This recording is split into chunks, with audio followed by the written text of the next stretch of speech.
Airways, a pioneer in travel throughout Australia and the South Pacific.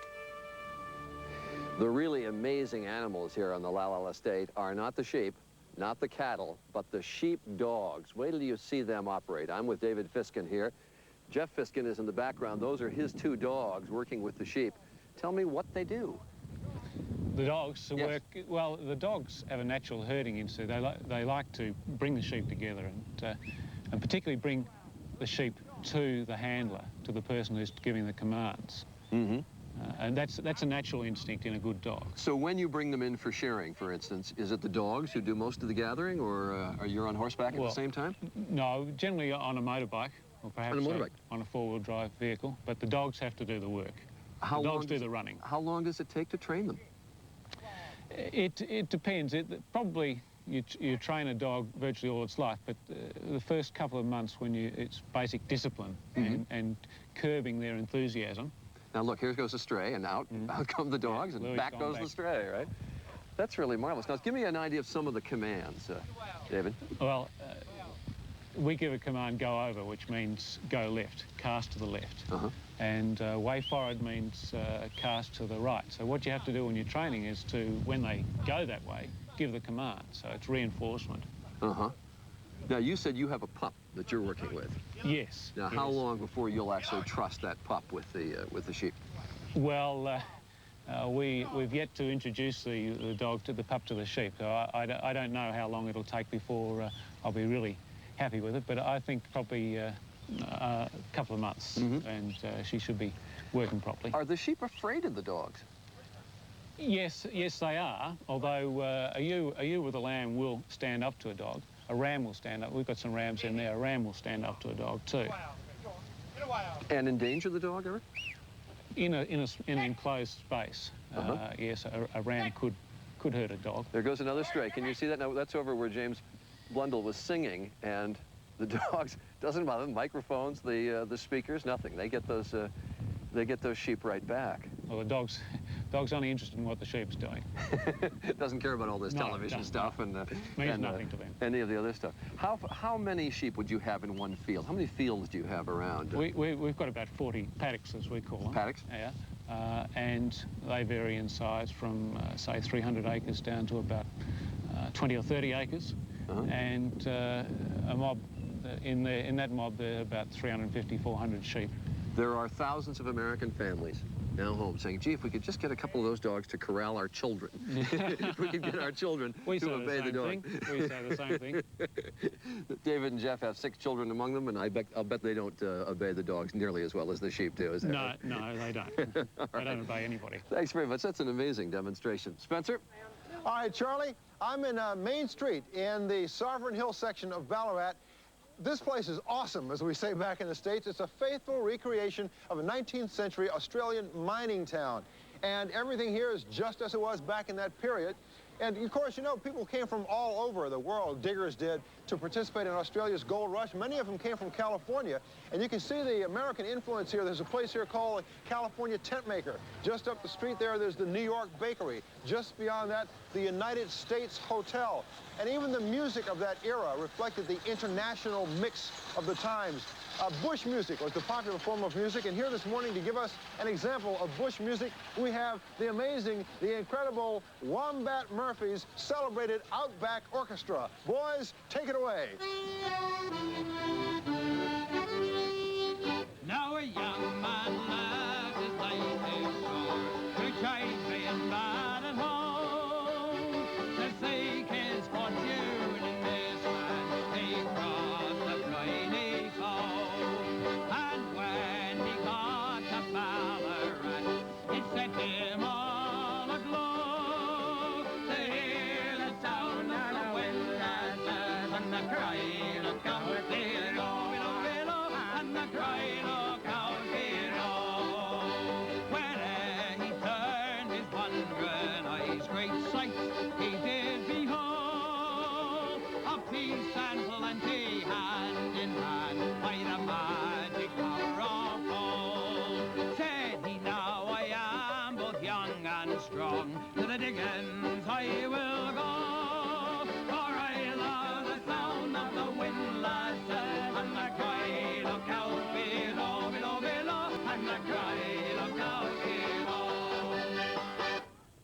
That was great.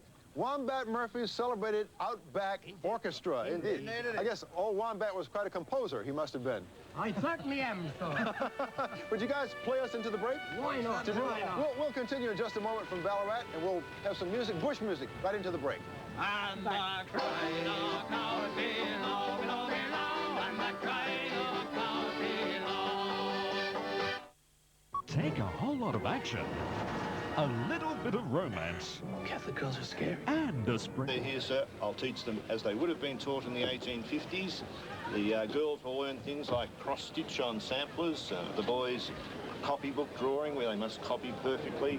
They'll learn copperplate writing in copybooks. They'll learn to write on slate boards. The district inspector will visit to make sure I'm doing my job. And after 2 days, these children will leave, and then another school comes in for 2 days. Now, this is all done in the character of that period, including the style of dress. Of course, sir. Yes, sir. To make it feel real, to make it be real, we need to do these things. And the regular public schools, I guess, participate in this from the surrounding area? Schools from all over Ballarat, schools from all over Victoria, schools from interstate come here for those 2 days. How do the youngsters tend to respond to this program? Magically, sir. The word is magic. It's really like stepping back in That's time. exactly what it is, yeah. yes. That's exactly what it is. They play their role beautifully. We never have any difficulties at all in that area. They're attentive? Exceptionally. When you have the strap, sir, they are very attentive. Oh, I imagine discipline is quite severe. It was and it is. Yes, It that's was right, and it sir. is, yeah. Yes, that's right. And so they have to address the teacher as sir, you were telling me? Sir, and the lady teachers, ma'am, as everyone is referred to in the park, ma'am and sir. What part of the program do they seem to take the greatest interest in? The greatest interest is taken in being in a special place. There's no one particular aspect of it, but it's the fact of being here and be able to live this style of life. You don't mind, sir, if I ask the students a couple of questions? Of course, sir, you may do that. Thank you, sir. Let me turn to the gentleman here, because we don't really have microphones for the young ladies there, so please don't feel left out. Let me talk to the gentleman here. Have you guys been looking forward to this, and what part of this have you been looking forward to? I know this is your first day, so you don't really have a good idea yet of what to expect. What have you been looking forward to? Learning how to write. Learning how to write? You mean learning how to write in the old style, or just learning how to write, period? Learning how to write in the old style. How do you like having to wear the costumes of that period? Is this comfortable clothing for you? Yeah. It's cold. Yeah, cold. It's cold. They're cold. But you don't feel funny wearing these clothes, though? No. Yeah. And how do you feel about your professor here, sir? Is he someone you sort of stand in fear of? Does he look like an intimidating figure? Yes. Very good, Leah. I'll be able to teach these boys. He likes that. Yes. Do you think you would have enjoyed living back in those times? Think that would have been interesting? The lolly part, yeah. What part? The lollies. What, the lollies? What's that? They had nice lollies. They had nice lollies then. What are lollies? Like the... Oh, lollipops. Oh, lollipops. Oh, I see, lollies. So, see, back in the States, we call those lollipops, the little candies there. So how do you begin the instruction today? What's the very first thing they'll have to do? The very first thing that they'll have is an introduction talk to teach them how they should react and how they should act during the day. And then following that, they'll have lessons in writing.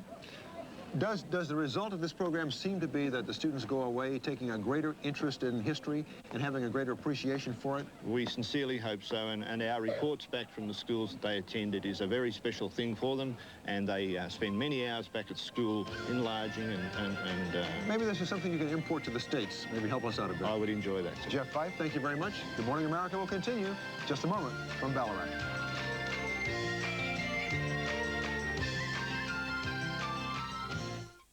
House Sitters resident bunny man. And really does give you a sense of the wide open spaces here. As we've said a number of times, 5,000 acres, 12,000 sheep, and about 150 head of cattle on this farm.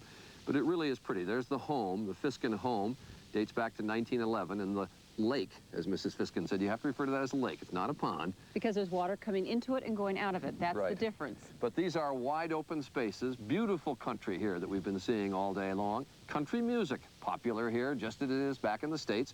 And James Blundell is with us, sang a song at our 7:30 half hour, going to have another one. He started as a rancher. That's right. Ranchers they call bushmen in this country. I don't know what Clinton men are, but bushmen are ranchers. He started as a rancher, now singing, and he'll have a song. Now, if you were on a farm back home, you'd probably expect, I don't know, fried chicken, sweet potatoes, certainly apple pie for dinner. Well, here they have something called yabbies on the menu. Y-A-B-B-I-E-S, and we'll find out what they are, and we'll get a taste of a real Australian country dinner. Meanwhile, Spencer, I'm told, has gone shopping at Sovereign Hill. Spence? Back in Sovereign Hill, Joan, on Main Street here in this historic part of Ballarat, and you know, I have found my roots here. I found a store here called C. Spencer, which is just a reversal of Spencer C. So let's go inside and see what we can find here. Good morning, ladies. How are you? Good morning, sir. What do you have here that might be nice and sweet and delicious? Well, everything you see along the front here are the lollies we have for sale. The mixed boiled is probably our most popular for a mixture of flavours. You can only find wonderful things at a place called C. Spencer. Charlie? Spencer always likes his time on camera. He always says this is time to see Spencer. Right. Let's go to New York now for the news and weather of the morning. Here's Morton Dean. Good morning, everyone. It comes as no surprise, but Bosnian Serb leaders say they will go ahead with their weekend referendum on the UN peace plan. The Bosnian Serbs were urged to cancel the referendum, urged to do so by the president of Serbia. One possible reason he did so, he wants to please the West, so economic sanctions against his country, Serbia, will be lifted. So he asked the Bosnian Serbs to join other Serbs from around the former Yugoslavia at a meeting in Belgrade. The Bosnian Serbs said no meeting until after the referendum that's expected to go against the peace plan. United Nations observers in southern Bosnia say that about 1,300 Muslim civilians are being held by Croatian troops outside the city of Mostar. Mostar has been the scene of intense fighting between Croatian and Muslim forces since last weekend. President Clinton says the Bosnian war is in Europe's backyard, so the Europeans should do more to stop the shooting and do it soon. The president is considering using U.S. soldiers to keep the ethnic fighting from spreading in the Balkans. He hinted U.S. troops could join UN peacekeepers in the former Yugoslav Republic of Macedonia. The president's been traveling this week, trying to get back in touch with the people and trying to refocus his economic message. Later today, he'll give a speech on the economy in New York City. As a preview, the president called in to one of New York's morning radio shows. He was asked, "What's wrong at the White House?" The president said, as far as he's concerned, things are just fine. There's a big headline in the Washington Post today, Clinton wins third major victory in Congress. I think we're doing fine. You know, we lost one bill, and a lot of people think it's like the last days of Pompeii. I mean, if you're going to fight for change, you got to be prepared to lose a few as well as win some. But I think we're well on track. The president also defended his economic plan, saying he's committed to making more spending cuts. He pointed to his National Service Trust student loan program and a retraining program for defense workers as two of his top job-producing priorities. In Kansas City, some lessons. High school students got a lesson on the jury system and a lesson about what happens to people caught selling drugs. ABC's Mike Von Fremd has the story. It looks like a normal court of law, but this is a classroom in a Kansas City public high school. All rise. And for 2 days, students were able to watch a real trial from beginning to end. Jury selection all the way up to the final verdict. It's a great experience for me. One reason the trial was held here is because Northeast High is a magnet school for students interested in the law and public service. On trial was 30-year-old Reginald Denson, who was charged with selling crack cocaine to an undercover officer. Denson and his attorney agreed to the trial in the school. It took the jury less than 15 minutes to reach a decision. We, the jury, find the defendant, Reginald K. Denson, guilty. This was meant to be an educational experience for the students, but many of the students felt their presence had an influence on the jury. It was like if they would have found him innocent, it would have probably been to them like showing us kids that drugs aren't a big deal. The jurors said they gave Denson a fair hearing, but also said they wanted to send a message to students that drug use will be punished. Denson now faces a minimum of 5 and maximum of 30 years in jail. Mike Von Fremd, ABC News, Kansas City. Spencer's in Australia, so we'll try to handle the weather duties from here. The forecast, thunderstorms are expected to stretch from the plains and Mississippi Valley to New England. Some rain predicted as well in California, Arizona, and New Mexico. The west will bake today. Montana and Arizona will be in the 90s or higher. Temperatures in the northeast will be a little cooler than yesterday. That's a look at the national forecast, and here's what you can expect where you are. The weather forecast for Australia's major cities: mainly fine in Darwin and fine in Brisbane, rain in Sydney, Canberra, Melbourne, Hobart and Adelaide, and a fine day for Perth.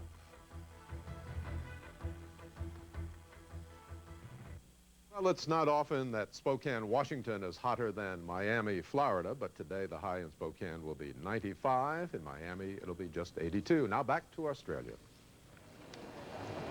Okay, Mort, back on Main Street here in Sovereign Hill in Ballarat. Very shortly, I'll be on my way down to Tasmania, where tomorrow morning, while Joan and Charlie are in Sydney, I'll be reporting from historic Port Arthur. In just a moment, when we come back, a look at the shy, gentle koala and why he's threatened in Australia, when Good Morning America continues from Ballarat.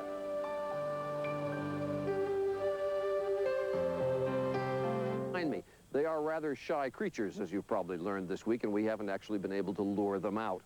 But they are somewhat endangered in Australia now, and they have to be protected. So Steve Fox has their story. It is one of Australia's best known and most beloved animals. Once there were literally millions of koalas here, living high up in the branches of eucalyptus trees, eating more than 2 pounds of leaves daily, and sleeping up to 19 hours a day. In the old days, hunting by Aboriginal peoples kept the koala population from overbreeding. Later, white settlers killed them by the wagon load for their furs. An estimated 3 million were slaughtered in the 1920s when the species nearly became extinct. It has been illegal for some time to hunt koalas for their fur, but it is not illegal to cut down the eucalyptus trees on which they depend for food. Loss of habitat due to development is thought to be the greatest threat facing Australia's koala population, the size of which is very much a matter of debate. The Australian government could not give us an estimate of the number of koalas in the country, but maintains that the population size is stable. Environmentalists think there may be as many as 400,000 koalas, or as few as 60,000. What's not in doubt is that koalas enjoy good press and worldwide popularity, due in large part to their irresistible charm. I think it's got something to do with teddy bears, and on the end of your bed it looks like you can just pop it there, so I think it's that. It just engenders a maternal response. You know, you see people when they first see a koala, that's sort of, like they're seeing a baby. The depth of affection for these creatures can be seen at places like this koala hospital outside Brisbane. Operated by the government, it is staffed largely by 100 volunteers. This woman is feeding a sick koala a newly discovered formula based on human baby food. 80% of these diseased or injured animals are eventually rehabilitated and returned to the wild. Some animals here have been attacked by dogs, like this guy, who is not expected to recover. This koala, being examined by a veterinarian and a zoologist who volunteered their services, was badly burned in a brush fire set to clear some land. Eucalyptus trees are being cut down at a frightening rate, especially in the key areas for koalas. So common sense tells you the population has to be declining.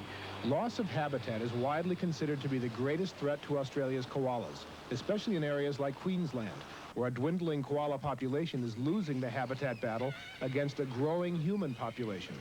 Groups like the Australian Koala Foundation are fighting to save some eucalyptus forests for the koalas. Do we want them? If we do, then we have to look at some areas that we say we won't touch that, or we look at areas then we say we'll sensitively develop that, or we look at laws and legislation that says this is how we protect it. But it is very complex. But even a concerted effort to preserve the remaining eucalyptus forest habitat may not be enough. Too many koalas are currently crammed onto not enough land, causing habitat destruction and the rapid spread of infectious diseases among the koalas, according to wildlife zoologist Roger Martin. The koala population can double itself in every 2.5, 3 years. So if you start off with 2 koalas and allow them to double themselves, the numbers to double every 2.5 to 3 years, you'll have 250,000 koalas in 50 years. So your premise is the only real solution to overbreeding is a controlled hunt? I don't see what other options we have. I don't think anyone should ever cull a koala, and while ever the Australian Koala Foundation's around, we won't allow that to happen. The debate over how to manage what's left of Australia's koalas is likely to be emotional, perhaps even bitter. What's not in doubt is that around the world, millions of people have a heartfelt stake in the preservation of this species.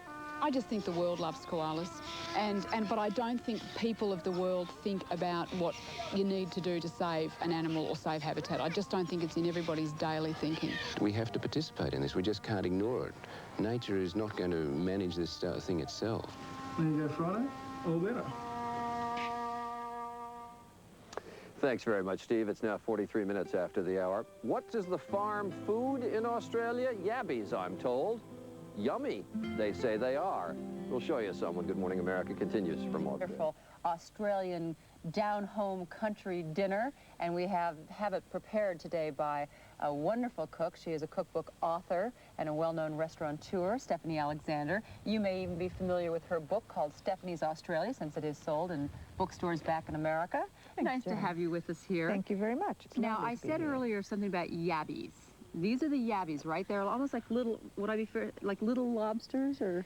Yeah, they're actually probably closer in flavour to your crawfish. Okay. But as you can see, that they are much the same structure with the big front claws. And would you drop them into boiling water like we do with the lobster? That's it, and they're freshwater. So they're very typical for country people to catch them in their rivers and dams. Now, these have been after they were dropped into the water, then they were grilled, right? That's a great way to put them on the barbecue. A lot of these cooked and eaten here in this country. Absolutely. Yeah, I've seen them on a lot of menus. Also, though, this is a roast leg of lamb, right? Probably everybody's favourite still. Is it still? Yes, and all right, particularly the leg of lamb. Give a little taste. What's next to it there? Here we have baked pumpkin, which baked pumpkin. Baked pumpkin, which a big family of pumpkins of one sort or another, which is very popular. I have found pumpkin soup on almost every single menu. Yeah, since I've been here. Another one. And the other one which I particularly love is baked parsnips. And in my family, everybody fights for these little crispy end bits. Yeah, see, now I love parsnips. Yeah, they're actually not very well known in Europe. But I've never cooked them this way. We just bake them alongside the leg of the lamb so that all the juices from the meat flavour the parsnips, and they take a good hour. And I can taste all the if they're there for an hour and a half. All right, my hands are getting full here, but and potatoes. The potatoes just thrown in the oven alongside the lamb. Now, what is this? Well, that's what we call rainbow chard, which is the sort of the elegant cousin of our country silver beet. Now, we have chard, but ours isn't usually this colourful. Well, I think this is very fancy, all the colours, but it is attractive, it looks they're going to want to know what beautiful, it tastes like. and that's been braised in olive oil rather than boiled, so it's still quite crunchy. Yeah, it's almost like celery. Yeah. Okay, and what is this right here? This is a lemon delicious pudding. Now, and once again, everybody's favourite, and it's sort of like a self-saucing pudding. It has a soft sponge on the top, and underneath it has its own lemon sauce. Always eaten with huge amounts of cream, very fattening, but very delicious. Very fattening. Now, okay, is the average Australian as concerned about a healthy meal and nutrition as a lot of Americans are these days? There does seem to be a great deal of interest in the healthy and the low fat, but I do try to tell people that there's no such thing as a bad food. It's how much of it you eat. That's right. The best exercise is pushing yourself away from the table. That's it. All right, we'll be back with more from Australia in just a moment. Stephanie Alexander, thank you. Thank you. Yum. All that changed. He's now one of the hottest music acts, country music acts, not only in Australia, but has a Nashville recording contract. His first album was called Hand It Down, now working on his second. Going to sing another song for us in a moment, but how did you go from being a cowboy to a singer? It was very, very simple. I was in the wrong place at the wrong time, working in an island group north of Australia called Papua New Guinea on a cattle station, and I got run over by a bull. He was about 8 years old, and there was a fair bit of him, and I got between him and freedom.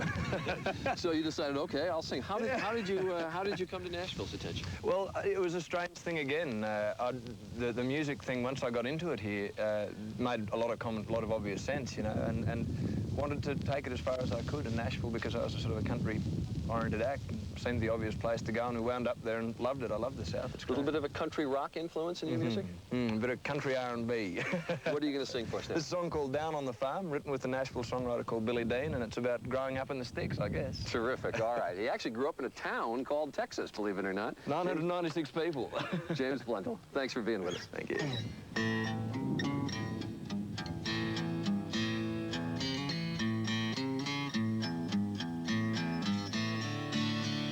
Rebecca told me with my heart in her hand, my thoughts ran way too deep for such a young man. My love was broken, but I guess she was right, and I still think about her late in the night. And I got my education down on the farm. Learned about loving in a country girl's arms. Shed my inhibitions and I've come to know home. It's time to get back to the farm. I fought my father the day I turned 18. He sent me off just to look and to see that wisdom doesn't follow with the might of your arm. And to stay alive, I used the rules I'd learned on the farm.